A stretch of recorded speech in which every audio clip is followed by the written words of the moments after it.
I spent the following day roaming through the valley. I stood beside the sources of the Aveyron, which take their rise in a glacier that with slow pace is advancing down from the summit of the hills to barricade the valley. The abrupt sides of vast mountains were before me. The icy wall of the glacier overhung me.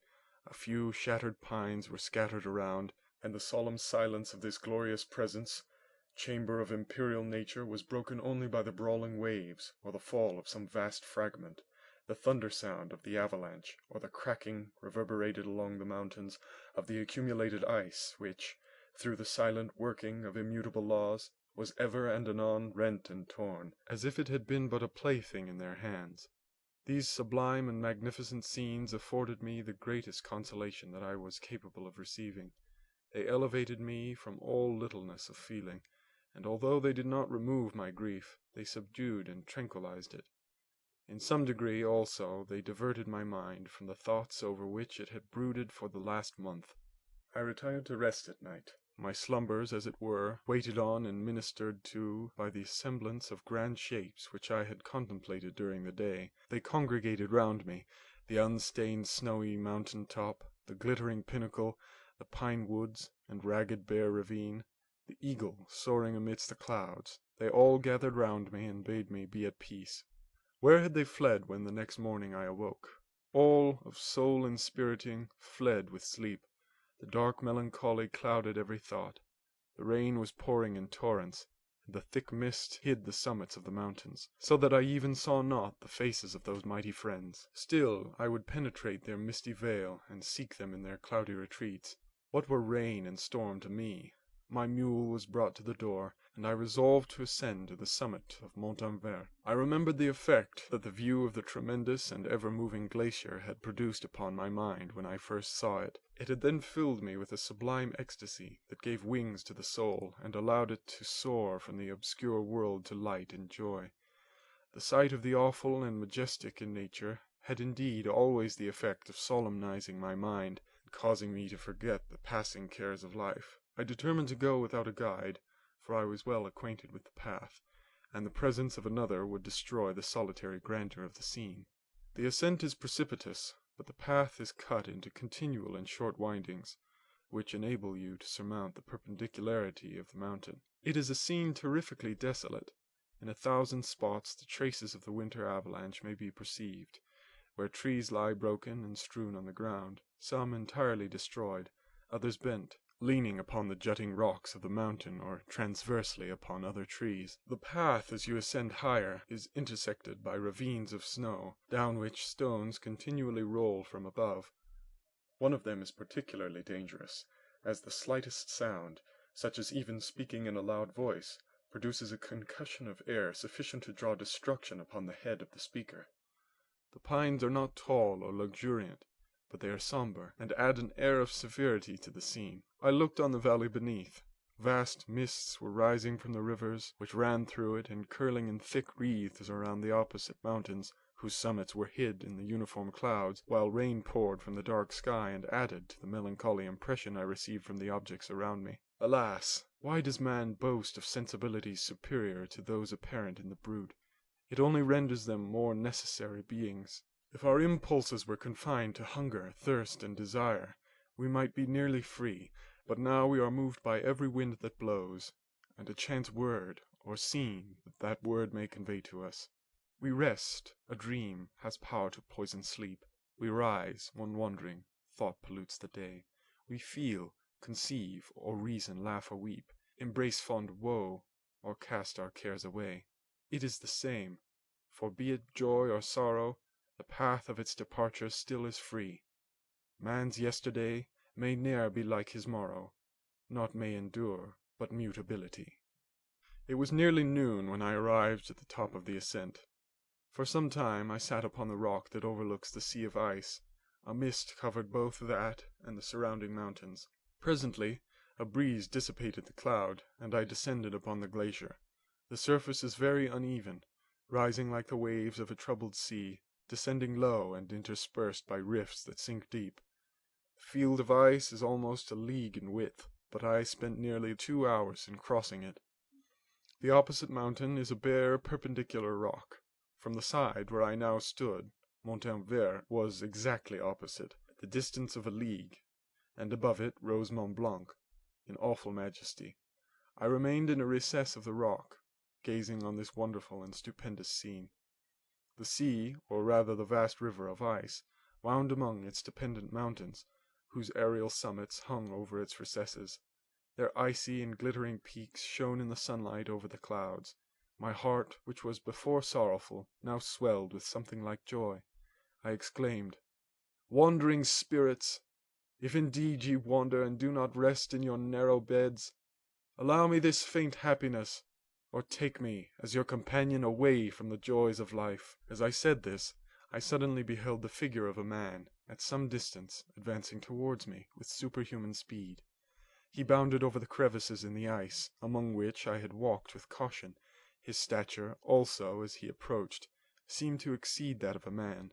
I was troubled. A mist came over my eyes, and I felt a faintness seize me, but I was quickly restored by the cold gale of the mountains. I perceived, as the shape came nearer, sight tremendous and abhorred, that it was the wretch whom I had created. I trembled with rage and horror, resolving to wait his approach, and then close with him in mortal combat. He approached, his countenance bespoke bitter anguish, combined with disdain and malignity, while its unearthly ugliness rendered it almost too horrible for human eyes. But I scarcely observed this. Rage and hatred had at first deprived me of utterance, and I recovered only to overwhelm him with words expressive of furious detestation and contempt. "Devil!" I exclaimed, "do you dare approach me? And do not you fear the fierce vengeance of my arm wreaked on your miserable head? Begone, vile insect, or rather stay, that I may trample you to dust. And oh, that I could, with the extinction of your miserable existence, restore those victims whom you have so diabolically murdered!" "I expected this reception," said the demon. "All men hate the wretched. How then must I be hated, who am miserable beyond all living things? Yet you, my creator, detest and spurn me, thy creature, to whom thou art bound by ties only dissoluble by the annihilation of one of us. You purpose to kill me. How dare you sport thus with life? Do your duty towards me, and I will do mine towards you and the rest of mankind. If you will comply with my conditions, I will leave them and you at peace. But if you refuse, I will glut the maw of death, until it be satiated with the blood of your remaining friends." "Abhorred monster! Fiend that thou art! The tortures of hell are too mild a vengeance for thy crimes. Wretched devil, you reproach me with your creation.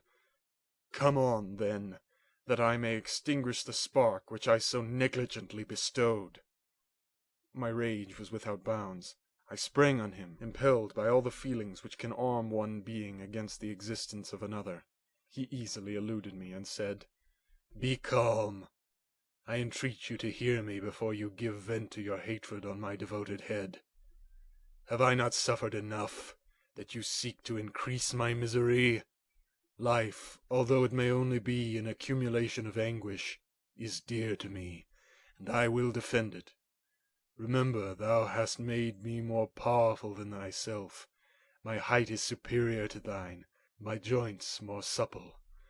But I will not be tempted to set myself in opposition to thee. I am thy creature, and I will be even mild and docile to my natural lord and king, if thou wilt also perform thy part, the which thou owest me. O Frankenstein, be not equitable to every other, and trample upon me alone, to whom thy justice and even thy clemency and affection is most due. Remember that I am thy creature. I ought to be thy Adam, but I am rather the fallen angel, whom thou drivest from joy for no misdeed.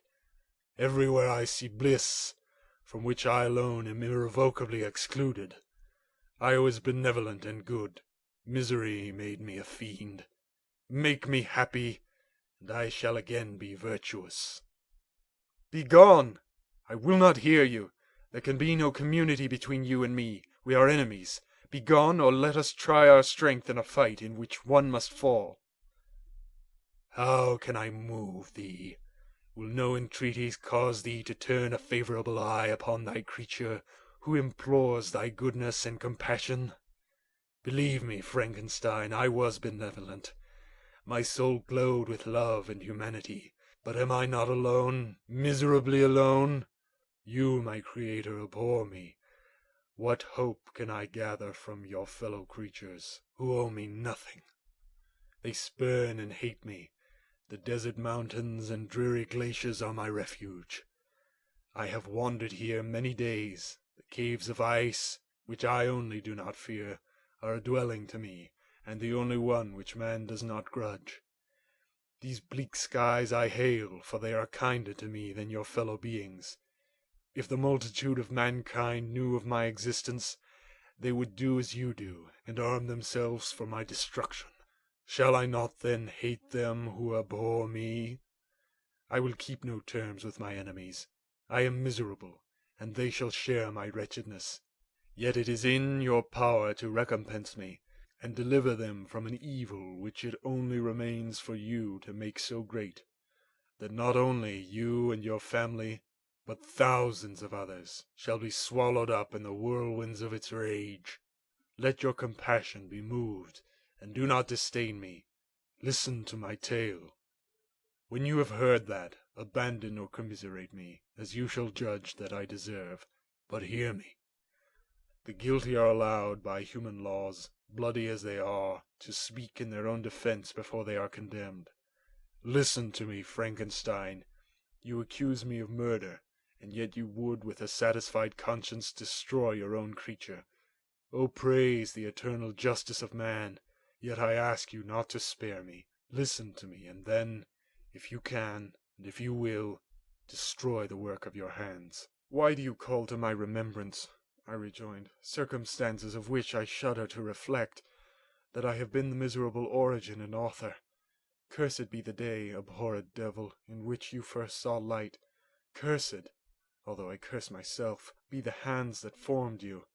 You have made me wretched beyond expression. You have left me no power to consider whether I am just to you or not. Begone! Relieve me from the sight of your detested form. Thus I relieve thee, my creator, he said, and placed his hated hands before my eyes, which I flung from me with violence. Thus I take from thee a sight which you abhor. Still thou canst listen to me, and grant me thy compassion. By the virtues that I once possessed, I demand this from you. Hear my tale. It is long and strange, and the temperature of this place is not fitting to your fine sensations.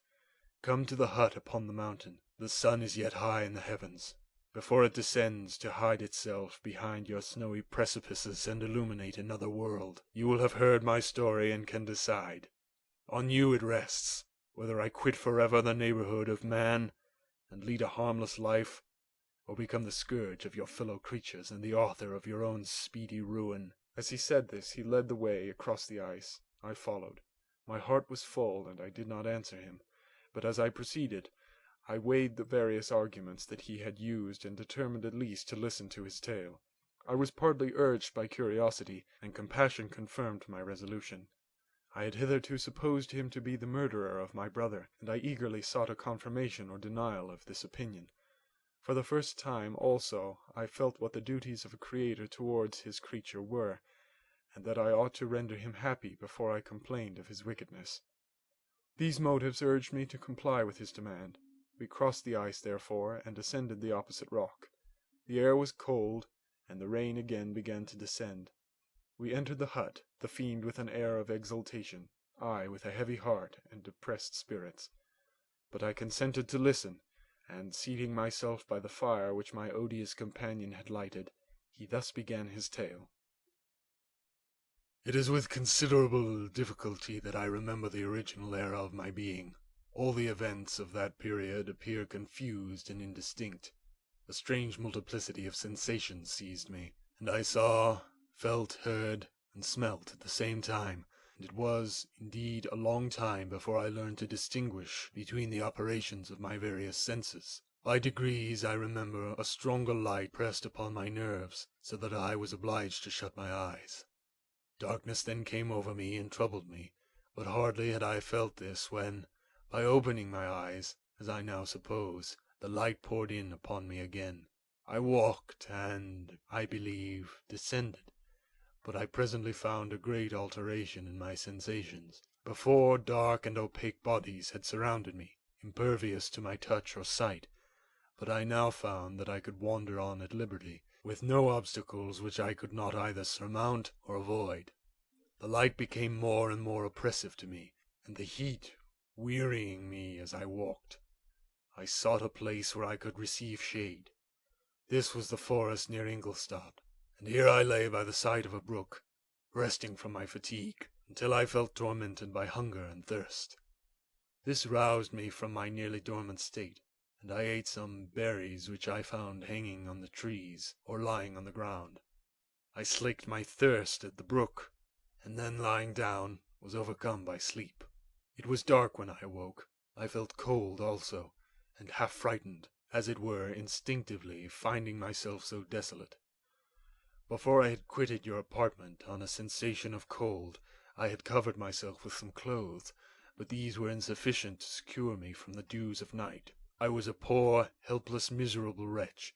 I knew and could distinguish nothing. But feeling pain invade me on all sides, I sat down and wept.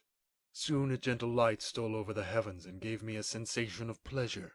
I started up and beheld a radiant form rise from among the trees. The moon. I gazed with a kind of wonder. It moved slowly, but it enlightened my path, and I again went out in search of berries. I was still cold when under one of the trees I found a huge cloak, with which I covered myself, and sat down upon the ground. No distinct ideas occupied my mind. All was confused. I felt light, and hunger, and thirst, and darkness. Innumerable sounds rang in my ears, and on all sides various scents saluted me. The only object that I could distinguish was the bright moon, and I fixed my eyes on that with pleasure.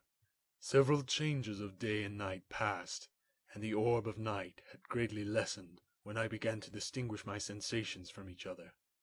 I gradually saw plainly the clear stream that supplied me with drink and the trees that shaded me with their foliage. I was delighted when I first discovered that a pleasant sound, which often saluted my ears, proceeded from the throats of the little winged animals who had often intercepted the light from my eyes.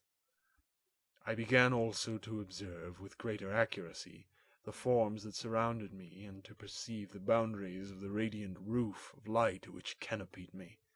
Sometimes I tried to imitate the pleasant songs of the birds, but was unable. Sometimes I wished to express my sensations in my own mode, but the uncouth and inarticulate sounds which broke from me frightened me into silence again.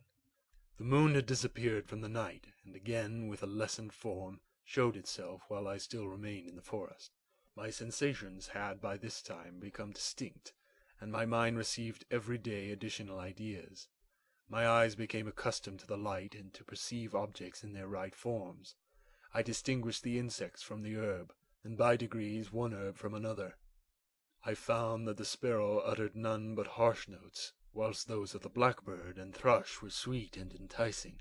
One day, when I was oppressed by cold, I found a fire which had been left by some wandering beggars, and was overcome with delight at the warmth I experienced from it. In my joy I thrust my hand into the live embers, but quickly drew it out again with a cry of pain. How strange, I thought, that the same cause should produce such opposite effects. I examined the materials of the fire, and to my joy found it to be composed of wood. I quickly collected some branches, but they were wet and would not burn. I was pained at this, and sat still, watching the operation of the fire. The wet wood which I had placed near the heat dried and itself became inflamed. I reflected on this, and by touching the various branches, I discovered the cause and busied myself in collecting a great quantity of wood, that I might dry it and have a plentiful supply of fire. When night came on and brought sleep with it, I was in the greatest fear lest my fire should be extinguished. I covered it carefully with dry wood and leaves, and placed wet branches upon it, and then, spreading my cloak, I lay on the ground and sank into sleep. It was morning when I awoke, and my first care was to visit the fire. I uncovered it, and a gentle breeze quickly fanned it into a flame. I observed this also, and contrived a fan of branches, which roused the embers when they were nearly extinguished. When night came again, I found with pleasure that the fire gave light as well as heat, and that the discovery of this element was useful to me in my food, for I found some of the offals that the travellers had left had been roasted, and tasted much more savory than the berries I gathered from the trees. I tried, therefore, to dress my food in the same manner, placing it on the live embers. I found that the berries were spoiled by this operation, and the nuts and roots much improved. Food, however, became scarce, and I often spent the whole day searching in vain for a few acorns to assuage the pains of hunger. When I found this, I resolved to quit the place that I had hitherto inhabited, to seek for one where the few wants I experienced would be more easily satisfied. In this emigration I exceedingly lamented the loss of the fire which I had obtained through accident, and knew not how to reproduce it. I gave several hours to the serious consideration of this difficulty, but I was obliged to relinquish all attempt to supply it, and wrapping myself up in my cloak, I struck across the wood toward the setting sun. I passed 3 days in these rambles, and at length discovered the open country. A great fall of snow had taken place the night before, and the fields were of one uniform white. The appearance was disconsolate, and I found my feet chilled by the cold damp substance that covered the ground.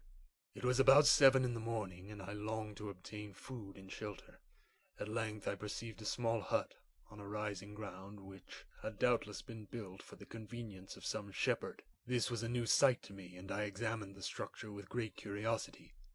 Finding the door open, I entered. An old man sat in it near a fire, over which he was preparing his breakfast. He turned on hearing a noise, and perceiving me, shrieked loudly, and quitting the hut, ran across the fields with a speed of which his debilitated form hardly appeared capable. His appearance different from any I had ever before seen, and his flight somewhat surprised me. But I was enchanted by the appearance of the hut. Here the snow and rain could not penetrate. The ground was dry, and it presented to me then as exquisite and divine a retreat as pandemonium appeared to the demons of hell after their sufferings in the lake of fire. I greedily devoured the remnants of the shepherd's breakfast, which consisted of bread, cheese, milk, and wine. The latter, however, I did not like. Then, overcome by fatigue, I lay down among some straw and fell asleep. It was noon when I awoke, and allured by the warmth of the sun, which shone brightly in the white ground, I determined to recommence my travels, and, depositing the remains of the peasant's breakfast in a wallet I found, I proceeded across the fields for several hours, until at sunset I arrived at a village. How miraculous did this appear! The huts, the neater cottages, and stately houses engaged my admiration by turns.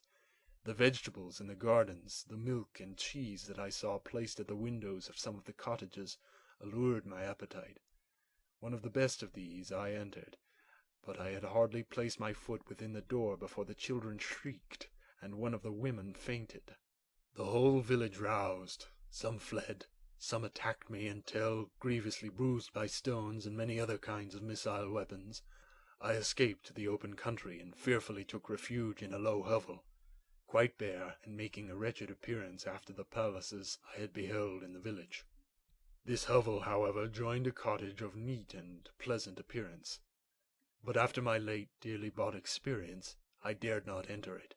My place of refuge was constructed of wood, but so low that I could with difficulty sit upright in it. No wood, however, was placed on the earth, which formed the floor, but it was dry, and although the wind entered it by innumerable chinks, I found it an agreeable asylum for the snow and rain. Here, then, I retreated, and lay down happy to have found a shelter, however miserable from the inclemency of the season, and still more from the barbarity of man. As soon as morning dawned, I crept from my kennel, that I might view the adjacent cottage and discover if I could remain in the habitation I had found. It was situated against the back of the cottage, and surrounded on the sides, which were exposed by a pigsty and clear pool of water. One part was open, and by that I had crept in, But now I covered every crevice by which I might be perceived with stones and wood, yet in such a manner that I might move them on occasion to pass out. All the light I enjoyed came through the sty, and that was sufficient for me. Having thus arranged my dwelling, and carpeted it with clean straw, I retired, for I saw the figure of a man at a distance, and I remembered too well my treatment the night before to trust myself in his power. I had first, however, provided my sustenance for that day by a loaf of coarse bread, which I purloined, and a cup with which I could drink more conveniently than from my hand of the pure water which flowed by my retreat. The floor was a little raised, so that it was kept perfectly dry, and by its vicinity to the chimney of the cottage it was tolerably warm. Being thus provided, I resolved to reside in this hovel until something should occur which might alter my determination. It was indeed a paradise compared to the bleak forest, my former residence, the rain-dropping branches and dank earth. I ate my breakfast with pleasure, and was about to remove a plank to procure myself a little water, when I heard a step, and looking through a small chink, I beheld a young creature, with a pail on her head, passing before my hovel. The girl was young and of gentle demeanour, unlike what I have since found cottagers and farmhouse servants to be. Yet she was meanly dressed, a coarse blue petticoat and linen jacket being her only garb. Her fair hair was plaited but not adorned. She looked patient, yet sad. I lost sight of her, and in about a quarter of an hour she returned bearing the pail, which was now partly filled with milk. As she walked along, seeming incommoded by her burden, a young man met her, whose countenance expressed a deeper despondence. Uttering a few sounds with an air of melancholy, he took the pail from her head and bore it to the cottage himself. She followed, and they disappeared. Presently I saw the young man again, with some tools in his hand, cross the field behind the cottage, and the girl was also busied, sometimes in the house and sometimes in the yard.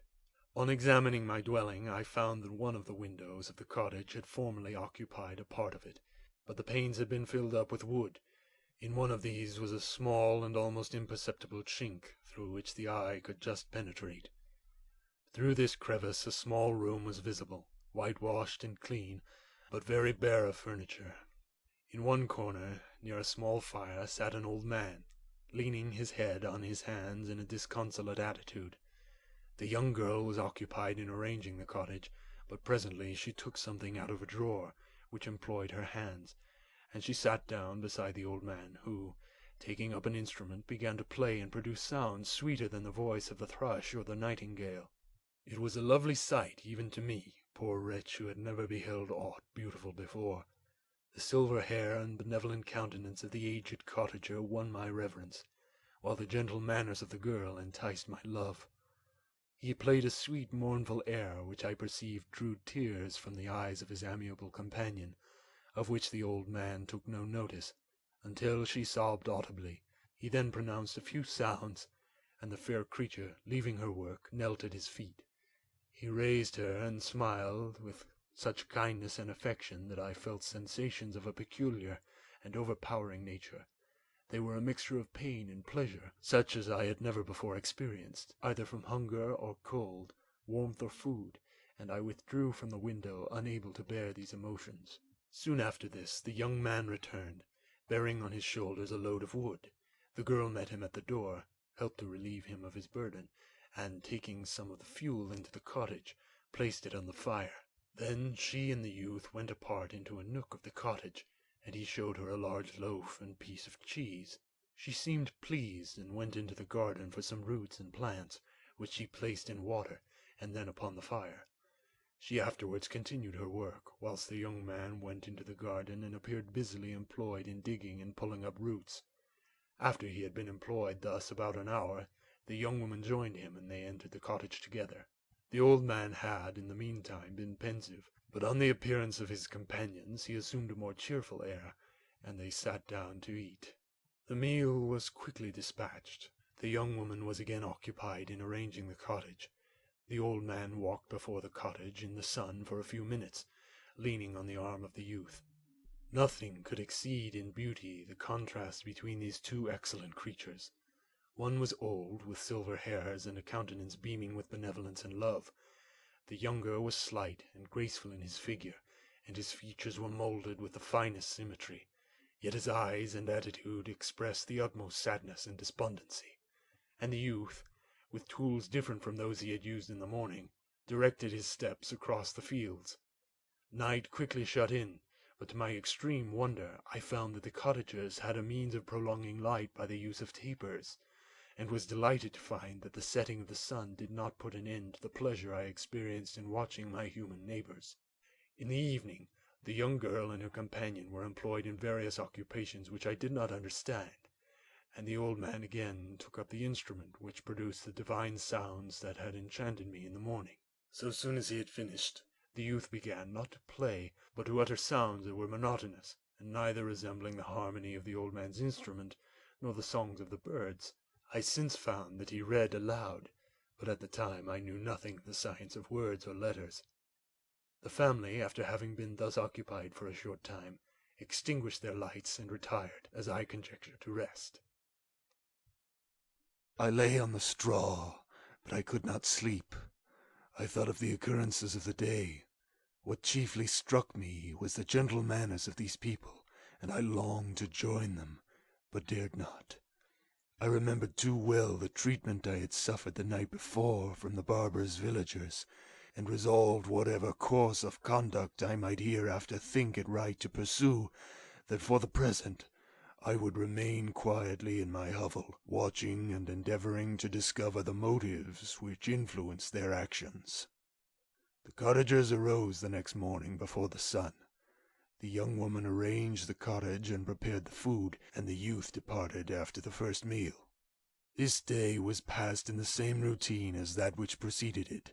The young man was constantly employed out of doors, and the girl in various laborious occupations within.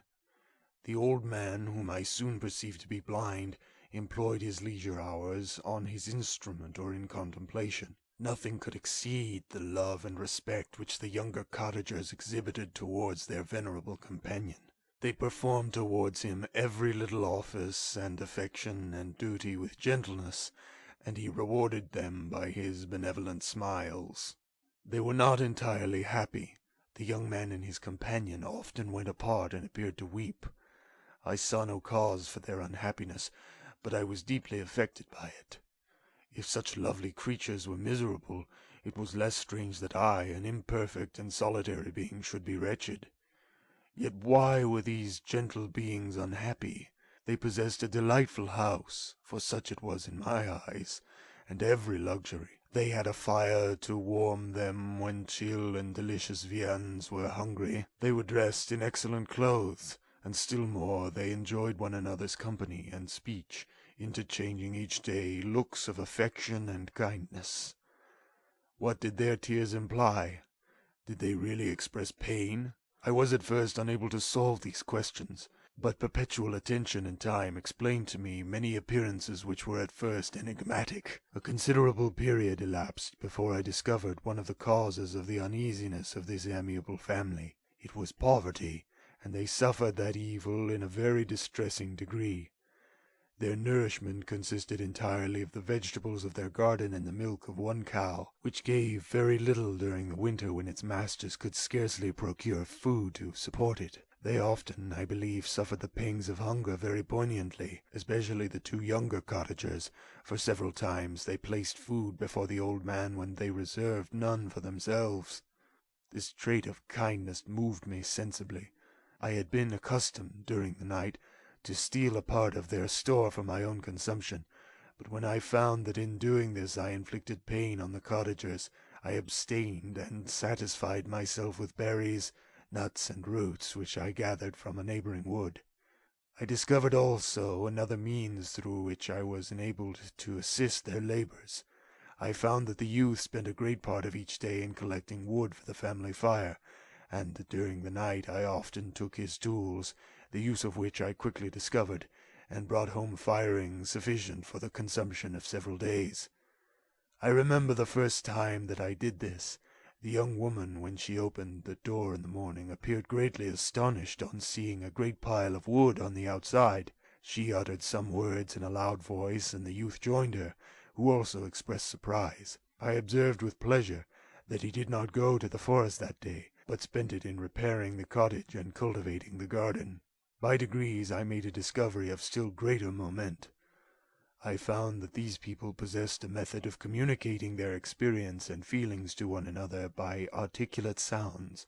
I perceived that the words they spoke sometimes produced pleasure or pain, smiles or sadness, in the minds and countenances of the hearers. This was indeed a godlike science, and I ardently desired to become acquainted with it. But I was baffled in every attempt I made for this purpose. Their pronunciation was quick, and the words they uttered not having any apparent connection with visible objects. I was unable to discover any clue by which I could unravel the mystery of their reference. By great application, however, and after having remained during the space of several revolutions of the moon in my hovel, I discovered the names that were given to some of the most familiar objects of discourse.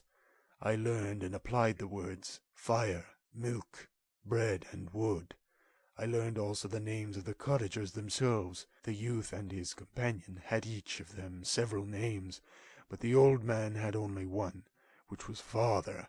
The girl was called sister or Agatha, and the youth Felix, brother or son.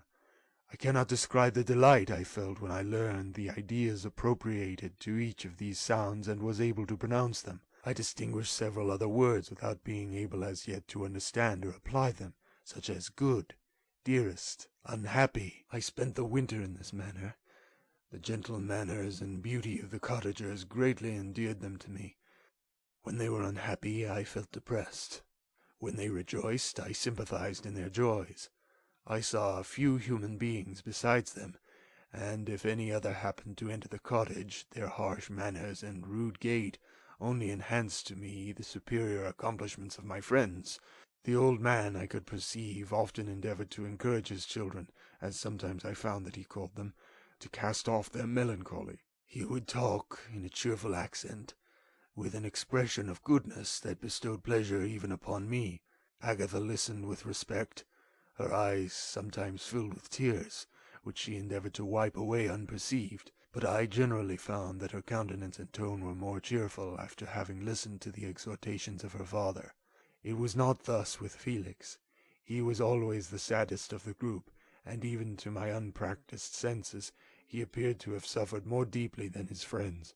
But if his countenance was more sorrowful, his voice was more cheerful than that of his sister, especially when he addressed the old man. I could mention innumerable instances which, although slight, marked the dispositions of these amiable cottagers in the midst of poverty and want. Felix carried with pleasure to his sister the first little white flower that peeped out from beneath the snowy ground. Early in the morning, before she had risen, he cleared away the snow that obstructed her path to the milk-house, drew water from the well, and brought the wood from the outhouse, where, to his perpetual astonishment, he found his store always replenished by an invisible hand. In the day, I believe, he worked sometimes for a neighboring farmer, because he often went forth and did not return until dinner, yet brought no wood with him. At other times he worked in the garden, but as there was little to do in the frosty season, he read to the old man and Agatha. This reading had puzzled me extremely at first, but by degrees I discovered that he uttered many of the same sounds when he read as when he talked. I conjectured, therefore, that he found on the paper signs for speech which he understood, and I ardently longed to comprehend these also. But how is that possible when I did not even understand the sounds for which they stood as signs? I improved, however, sensibly in this science, but not sufficiently to follow up any kind of conversation, although I applied my whole mind to the endeavour, for I easily perceived that, although I eagerly longed to discover myself to the cottagers, I ought not to make the attempt until I had first become master of their language, which knowledge might enable me to make them overlook the deformity of my figure, for with this also the contrast perpetually presented to my eyes had made me acquainted. I admired the perfect forms of my cottagers, their grace, beauty, and delicate complexions, but how was I terrified when I viewed myself in a transparent pool. At first I started back, unable to believe that it was indeed I who reflected in the mirror, and when I became fully convinced that I was in reality the monster that I am, I was filled with the bitterest sensations of despondence and mortification. Alas, I did not yet entirely know the fatal effects of this miserable deformity. As the sun became warmer and the light of day longer, the snow vanished, and I beheld the bare trees and black earth. From this time Felix was more employed, and the heart-moving indications of impending famine disappeared. Their food, as I afterwards found, was coarse, but it was wholesome, and they procured a sufficiency of it.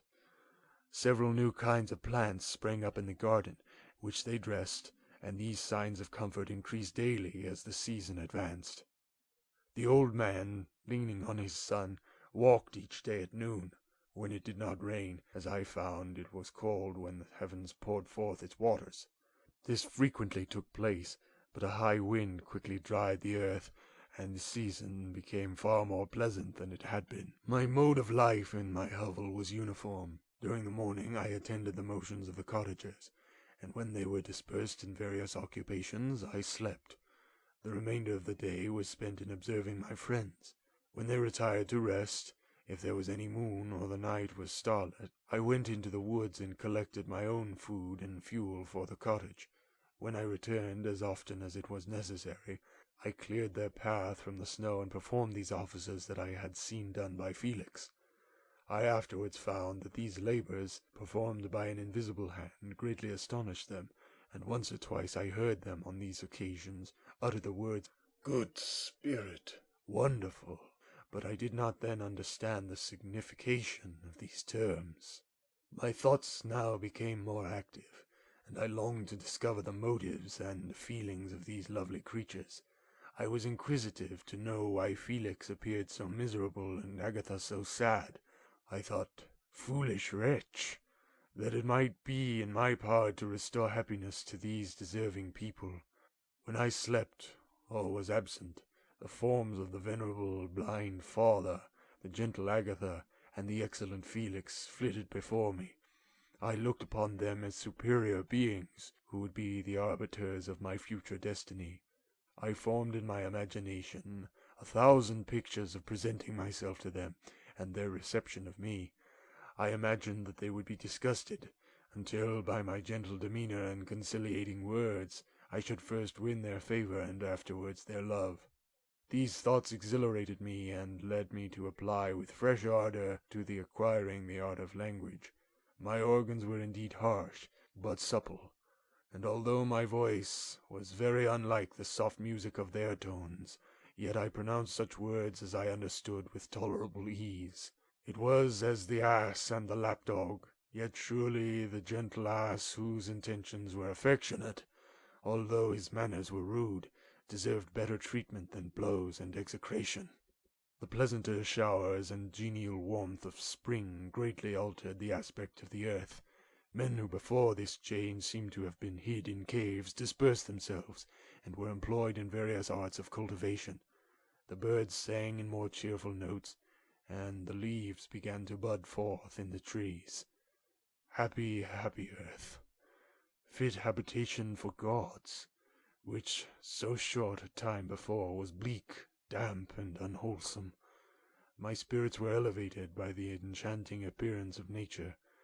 The past was blotted from my memory, the present was tranquil, and the future gilded by bright rays of hope and anticipations of joy. I now hasten to the more moving part of my story. I shall relate the events that impressed me with feelings which, from what I had been, have made me what I am. Spring advanced rapidly. The weather became fine and the skies cloudless. It surprised me that what before was desert and gloomy should now bloom with the most beautiful flowers and verdure. My senses were gratified and refreshed by 1,000 scents of delight and 1,000 sights of beauty. It was on one of these days, when my cottagers periodically rested from labor, the old man played on his guitar, and the children listened to him, that I observed the countenance of Felix was melancholy beyond expression. He sighed frequently, and once his father paused in his music, and I conjectured by his manner that he inquired the cause of his son's sorrow. Felix replied in a cheerful accent, and the old man was recommencing his music, when someone tapped at the door. It was a lady on horseback, accompanied by a countryman as a guide. The lady was dressed in a dark suit and covered with a thick black veil. Agatha asked a question to which the stranger only replied by pronouncing in a sweet accent the name of Felix. Her voice was musical, but unlike that of either of my friends. On hearing this word, Felix came up hastily to the lady, who, when she saw him, threw up her veil, and I beheld a countenance of angelic beauty and expression, her hair of a shining raven black, and curiously braided. Her eyes were dark, but gentle, although animated, her features of a regular proportion, and her complexion wondrously fair, each cheek tinged with a lovely pink. Felix seemed ravished with delight when he saw her. Every trait of sorrow vanished from his face, and it instantly expressed a degree of ecstatic joy, of which I could hardly have believed it capable. His eyes sparkled as his cheek flushed with pleasure, and at that moment I thought him as beautiful as the stranger. She appeared affected by different feelings. Wiping a few tears from her lovely eyes, she held out her hand to Felix, who kissed it rapturously and called her, as well as I could distinguish, his sweet Arabian. She did not appear to understand him, but smiled. He assisted her to dismount, and dismissing her guide, conducted her into the cottage. Some conversation took place between him and his father, and the young stranger knelt at the old man's feet, and would have kissed his hand, but he raised her and embraced her affectionately. I soon perceived that although the stranger uttered articulate sounds, and appeared to have a language of her own, she was neither understood by, nor herself understood the cottagers. They made many signs which I did not comprehend, but I saw that her presence diffused gladness through the cottage, dispelling their sorrow as the sun dissipates the morning mists. Felix seemed peculiarly happy, and with the smiles of delight welcomed his Arabian. Agatha, the ever-gentle Agatha, kissed the hands of the lovely stranger, and pointing to her brother, made signs which appeared to me to mean that he had been sorrowful until she came. Some hours passed thus, while they by their countenances expressed joy, the cause of which I did not comprehend. Presently I found, by the frequent recurrence of some sound which the stranger repeated after them, that she was endeavoring to learn their language, and the idea instantly occurred to me that I should make use of the same instruction to the same end. The stranger learned about 20 words at the first lesson. Most of them, indeed, were those which I had before understood, but I profited by the others. As night came on, Agatha and the Arabian retired early. When they separated, Felix kissed the hand of the stranger and said, "Good night, sweet Safie." He sat up much longer, conversing with his father, and by the frequent repetition of her name I conjectured that their lovely guest was the subject of their conversation. I ardently desired to understand them, and bent every faculty towards that purpose, but found it utterly impossible. The next morning Felix went out to his work, and after the usual occupations of Agatha were finished, the Arabian sat at the feet of the old man, and, taking his guitar, played some airs so entrancingly beautiful that they at once drew tears of sorrow and delight from my eyes. She sang, and her voice flowed in a rich cadence, swelling or dying away like a nightingale of the woods. When she had finished, she gave the guitar to Agatha, who had first declined it. She played a simple air, and her voice accompanied it in sweet accents, but unlike the wondrous strain of the stranger. The old man appeared enraptured, and said some words, which Agatha endeavored to explain to Safie, and by which he appeared to wish to express that she bestowed on him the greatest delight by her music. The days now passed as peaceably as before, with the sole alteration that joy had taken place of sadness in the countenances of my friends. Safie was always gay and happy. She and I improved rapidly in the knowledge of language, so that in 2 months I began to comprehend most of the words uttered by my protectors. In the meanwhile also the black ground was covered with herbage, and the green banks interspersed with innumerable flowers, sweet to the scent and the eyes, stars of pale radiance among the moonlight woods. The sun became warmer, the nights clear and balmy, and my nocturnal rambles were an extreme pleasure to me. although they were considerably shortened by the late setting and early rising of the sun, for I never ventured abroad during daylight, fearful of meeting with the same treatment I had formerly endured in the first village which I entered. My days were spent in close attention, that I might more speedily master the language, and I may boast that I improved more rapidly than the Arabian, who understood very little and conversed in broken accents, whilst I comprehended and could imitate almost every word that was spoken. While I improved in speech, I also learned the science of letters, as it was taught to the stranger, and this opened before me a wide field for wonder and delight. The book from which Felix instructed Safie was Volney's Ruins of Empires.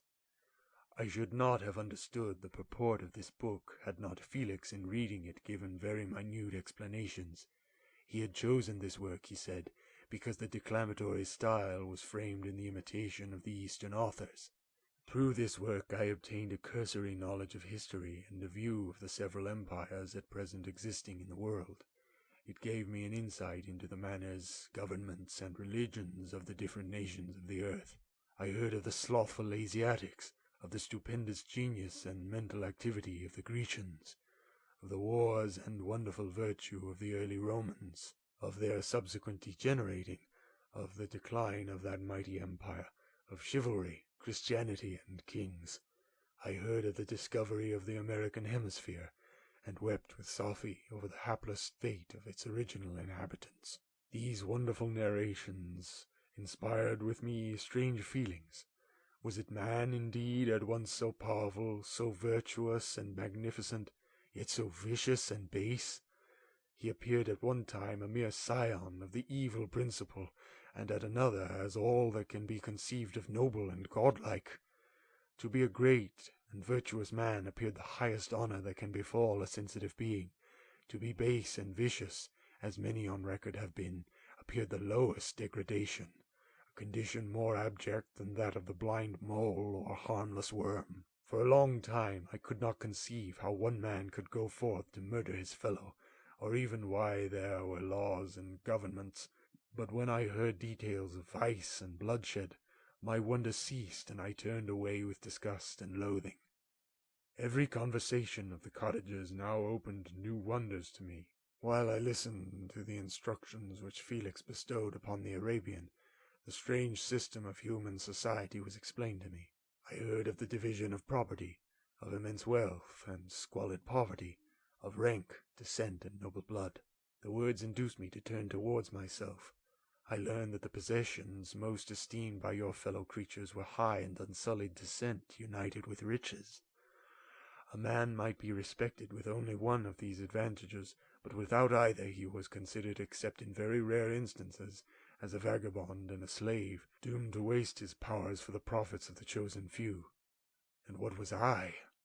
Of my creation and creator I was absolutely ignorant, but I knew that I possessed no money, no friends, no kind of property. I was, besides, endued with a figure hideously deformed and loathsome. I was not even of the same nature as man. I was more agile than they, and could subsist upon a coarser diet. I bore the extremities of heat and cold with less injury to my frame. My stature far exceeded theirs. When I looked around, I saw and heard of none like me. Was I then a monster, a blot upon the earth, from which all men fled and whom all men disowned? I cannot describe to you the agony that these reflections inflicted upon me. I tried to dispel them, but sorrow only increased with knowledge. Oh, that I had forever remained in my native wood, nor known nor felt beyond the sensations of hunger, thirst, and heat! Of what a strange nature is knowledge! It clings to the mind when it has once seized on it like a lichen on a rock. I wished sometimes to shake off all thought and feeling, but I learned that there was but one means to overcome the sensation of pain, and that was death, a state which I feared yet did not understand. I admired virtue and good feelings, and loved the gentle manners and amiable qualities of my cottagers, but I was shut out from intercourse with them, except through means which I obtained by stealth, when I was unseen and unknown, and which rather increased than satisfied the desire I had of becoming one among my fellows. The gentle words of Agatha and the animated smiles of the charming Arabian were not for me. The mild exhortations of the old man and the lively conversations of the loved Felix were not for me. Miserable, unhappy wretch. Other lessons were impressed upon me even more deeply. I heard of the difference of sexes, and the birth and growth of children, how the father doted on the smiles of the infant and the lively sallies of the older child, how all the life and cares of the mother were wrapped up in the precious charge, how the mind of youth expanded and gained knowledge of brother, sister, and all the various relationships which bind one human being to another in mutual bonds. But where were my friends and relations? No father had watched my infant days, no mother had blessed me with smiles and caresses, or if they had, all my past life was now a blot, a blind vacancy in which I distinguished nothing. From my earliest remembrance, I had been as I then was in height and proportion. I had never yet seen a being resembling me, or who claimed any intercourse with me. What was I? Question again occurred, to be answered only with groans. I will soon explain to what these feelings tended, but allow me now to return to the cottagers, whose story excited in me such various feelings of indignation, delight, and wonder, but which all terminated in additional love and reverence for my protectors, for so I loved, in an innocent, half-painful self-deceit, to call them. Some time elapsed before I learned the history of my friends. It was one which could not fail to impress itself deeply on my mind, unfolding as it did a number of circumstances, each interesting and wonderful to one so utterly inexperienced as I was. The name of the old man was de Lacy. He was descended from a good family in France, where he had lived for many years in affluence, respected by his superiors and beloved by his equals. His son was bred in the service of his country, and Agatha had ranked with ladies of the highest distinction. A few months before my arrival they had lived in a large and luxurious city called Paris, surrounded by friends and possessed of every enjoyment which virtue, refinement of intellect, or taste, accompanied by a moderate fortune, could afford. The father of Sophie had been the cause of their ruin. He was a Turkish merchant and had inhabited Paris for many years, when, for some reason which I could not learn, he became obnoxious to the government. He was seized and cast into prison the very day that Sophie arrived from Constantinople to join him. He was tried and condemned to death. The injustice of his sentence was very flagrant.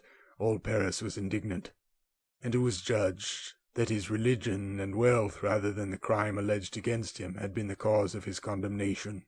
Felix had accidentally been present at the trial.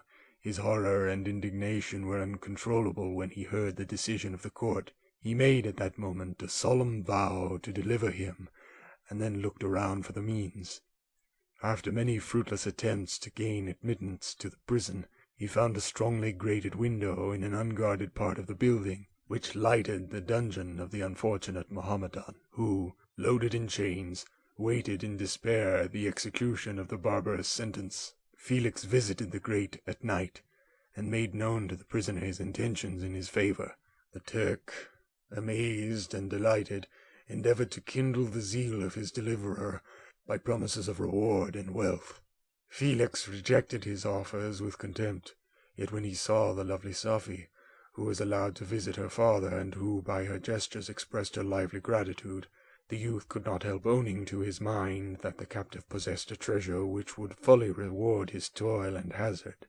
The Turk quickly perceived the impression that his daughter had made on the heart of Felix, and endeavored to secure him more entirely in his interests by the promise of her hand in marriage so soon as he should be conveyed to a place of safety. Felix was too delicate to accept this offer, yet he looked forward to the probability of the event as the consummation of his happiness. During the ensuing days, while the preparations were going forward for the escape of the merchant, the zeal of Felix was warmed by several letters that he received from this lovely girl, who found means to express her thoughts in the language of her lover by the aid of an old man, a servant of her father who understood French. She thanked him in the most ardent terms for his intended service towards her parent, and at the same time she gently deplored her own fate. I have copies of these letters, for I found means during my residence in the hovel to procure the implements of writing, and the letters were often in the hands of Felix or Agatha. Before I depart, I will give them to you. They will prove the truth of my tale. But at present, as the sun is already far declined, I shall only have time to repeat the substance of them to you. Safi related that her mother was a Christian Arab, seized and made a slave by the Turks. Recommended by her beauty, she had won the heart of the father of Safi, who married her. The young girl spoke in high and enthusiastic terms of her mother, who, born in freedom, spurned the bondage to which she was now reduced. She instructed her daughter in the tenets of her religion, and taught her to aspire to higher powers of intellect and an independence of spirit forbidden to the female followers of Mohammed. This lady died, but her lessons were indelibly impressed on the mind of Safi, who sickened at the prospect of again returning to Asia and being immured within the walls of the harem, allowed only to occupy herself with infantile amusements, ill-suited to the temper of her soul, now accustomed to grand ideas and a noble emulation for virtue. The prospect of marrying a Christian and remaining in a country where women were allowed to take a rank in society was enchanting to her. The day for the execution of the Turk was fixed, but on the night previous to it he quitted his prison, and before morning was distant many leagues from Paris. Felix had procured passports in the name of his father, sister, and himself. He had previously communicated his plan to the former, who aided the deceit by quitting his house under the pretence of a journey, and concealed himself, with his daughter, in an obscure part of Paris. Felix conducted the fugitives through France to Lyons, and across Mont Cenis to Leghorn, where the merchant had decided to wait a favorable opportunity of passing into some part of the Turkish dominions. Safi resolved to remain with her father until the moment of his departure, before which time the Turk renewed his promise that she should be united to his deliverer, and Felix remained with them in expectation of that event. And in the meantime he enjoyed the society of the Arabian, who exhibited towards him the simplest and tenderest affection. They conversed with one another through the means of an interpreter, and sometimes with the interpretation of looks, and Safi sang to him the divine airs of her native country. The Turk allowed this intimacy to take place and encouraged the hopes of the youthful lovers, while in his heart he had formed far other plans. He loathed the idea that his daughter should be united to a Christian, but he feared the resentment of Felix if he should appear lukewarm, for he knew that he was still in the power of his deliverer, if he should choose to betray him to the Italian state which they inhabited. He revolved 1,000 plans by which he should be enabled to prolong the deceit until it might be no longer necessary, and secretly to take his daughter with him when he departed. His plans were facilitated by the news which arrived from Paris. The government of France were greatly enraged at the escape of their victim, and spared no pains to detect and punish his deliverer. The plot of Felix was quickly discovered, and De Lacy and Agatha were thrown into prison. The news reached Felix, and roused him from his dream of pleasure. His blind and aged father and his gentle sister lay in a noisome dungeon, while he enjoyed the free air and the society of her whom he loved. This idea was torture to him. He quickly arranged with the Turk that if the latter should find a favorable opportunity for escape before Felix could return to Italy, Safi should remain as a boarder at a convent at Leghorn. Then, quitting the lovely Arabian, he hastened to Paris, and delivered himself up to the vengeance of the law, hoping to free De Lacy and Agatha by this proceeding. He did not succeed. They remained confined for 5 months before the trial took place, the result of which deprived them of their fortune, and condemned them to a perpetual exile from their native country. They found a miserable asylum in the cottage in Germany, where I discovered them. Felix soon learned that the treacherous Turk, for whom he and his family endured such unheard-of oppression, on discovering that his deliverer was thus reduced to poverty and ruin, became a traitor to good feeling and honor, and had quitted Italy with his daughter, insultingly sending Felix a pittance of money to aid him, as he said, in some plan of future maintenance. Such were the events that preyed on the heart of Felix and rendered him, when I first saw him, the most miserable of his family. He could have endured poverty, and while this distress had been the meed of his virtue, he gloried in it. But the ingratitude of the Turk and the loss of his beloved Safie were misfortunes more bitter and irreparable. The arrival of the Arabian now infused new life into his soul. When the news reached Leghorn that Felix was deprived of his wealth and rank, the merchant commanded his daughter to think no more of her lover, but to prepare to return to her native country. The generous nature of Safie was outraged by this command. She attempted to expostulate with her father, but he left her angrily, reiterating his tyrannical mandate. A few days after, the Turk entered his daughter's apartment, and told her hastily that he had reason to believe that his residence at Leghorn had been divulged, and that he should speedily be delivered up to the French government. He had consequently hired a vessel to convey him to Constantinople, for which city he should sail in a few hours. He intended to leave his daughter under the care of a confidential servant, to follow at her leisure with the greater part of his property, which had not yet arrived at Leghorn. When alone, Safie resolved in her own mind the plan of conduct that it would become her to pursue in this emergency. A residence in Turkey was abhorrent to her. Her religion and her feelings were alike averse to it. By some papers of her father which fell into her hands, she heard of the exile of her lover, and learnt the name of the spot where he then resided. She hesitated some time, but at length she formed her determination. Taking with her some jewels that belonged to her and a sum of money, she quitted Italy with an attendant, a native of Leghorn, but who understood the common language of Turkey, and departed for Germany. She arrived in safety at a town about 20 leagues from the cottage of De Lacy, when her attendant fell dangerously ill. Safie nursed her with the most devoted affection, but the poor girl died, and the Arabian was left alone. Unacquainted with the language of the country, and utterly ignorant of the customs of the world, she fell, however, into good hands. The Italian had mentioned the name of the spot for which they were bound, and after her death the woman of the house in which they had lived took care that Safie should arrive in safety at the cottage of her lover.